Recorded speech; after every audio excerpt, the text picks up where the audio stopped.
I'm Beverly Kirk with the Global Health Policy Center, here with Dr. Steve Sending. He is the retired Director General of the International Planned Parenthood Federation, and we are talking about the 50th anniversary of USAID and the book launch of 50 Years of Global Health, Saving Lives and Building Futures. Thank you so much for being here. It's a pleasure. You were with USAID, the Population, Family Planning, and Reproductive Health area for 20 years. Can you talk about what it was like when you first arrived and then how it changed over the course of those 2 decades? Mm-hmm. I arrived at USAID when there was still a deep consensus among policymakers in this country that there was a global population explosion going on. Mm-hmm. And that it was an appropriate role for the U.S. government to be involved in trying to address that explosion. So when I joined USAID in 1971, the objective of the program was to do whatever we could do to control the rate of growth of population around the world. That changed gradually, but ultimately quite dramatically over the 20 years. By the mid-70s, it was clear that in many developing countries, the idea of population control was a very negative one. And they reacted very negatively to Western efforts to control population growth. So in AID, gradually we began to frame the program in terms other than controlling fertility. We talked much more about improving health and improving family well-being and the advantages of small families toward those ends.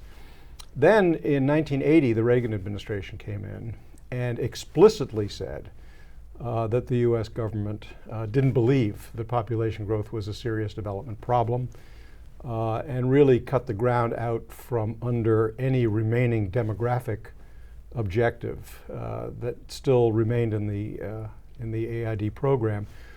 And we shifted exclusively then to a health rationale for the programs.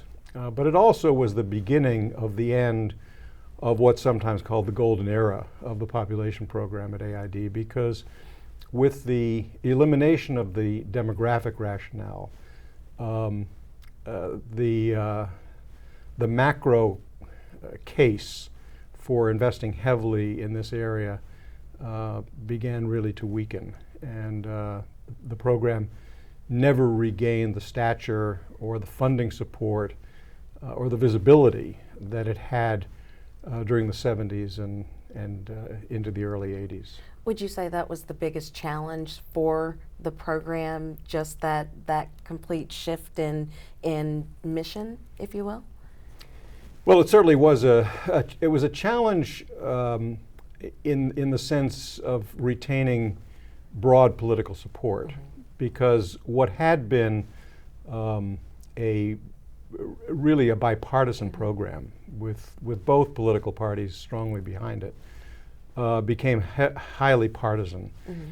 But from the standpoint of operations, from the standpoint of those of us who were working in the program, whether in Washington or in the field, and I spent 10 of my 20 years in field programs overseas.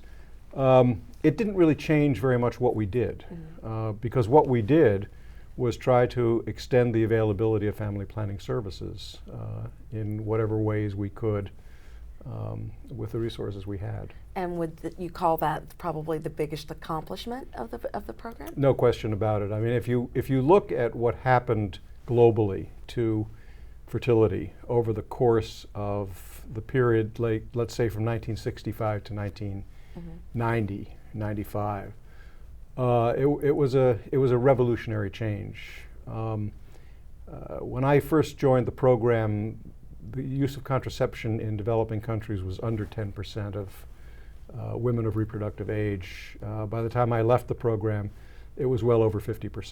Mm-hmm. Average family size declined from somewhere in the neighborhood of 5 to 6 children down to somewhere between 3 mm-hmm. and 4, and today it's 2.5. In terms of the purposes for which the program was originally set up, it was a spectacular success. I would say comparable to the success in agriculture that the Green Revolution brought. What would you say are some of the most important lessons that were learned over this period? Well, there were a number. I mean, one was that it really was much more acceptable to talk about family planning and population in the context of a broader development framing, particularly health. And from a programmatic standpoint, integrating family planning into existing health programs or combining it with health interventions made it much more acceptable in many societies. It was really only in some of the Asian countries that freestanding family planning worked well. In most of the rest of the world, and including in some Asian countries, it worked much better. In Latin America, now more recently in Africa and the Middle East, when it's done in the context of a broader health approach. So that's certainly one lesson that we learned. I think that another lesson that the population program has taught the whole community, development community, particularly in USAID, is the importance of measurement, of carefully monitoring what you're doing, learning from that monitoring, and applying those lessons to revisions, reframing, reorganizing of the way in which you do things. USAID invented something called the Demographic and Health Survey, which has now been done dozens and dozens of times, hundreds of times in many dozens of countries. And it really is a fantastic demonstration of how careful survey research, monitoring of program performance and impact feeds back on itself and improves over time the effectiveness of programs.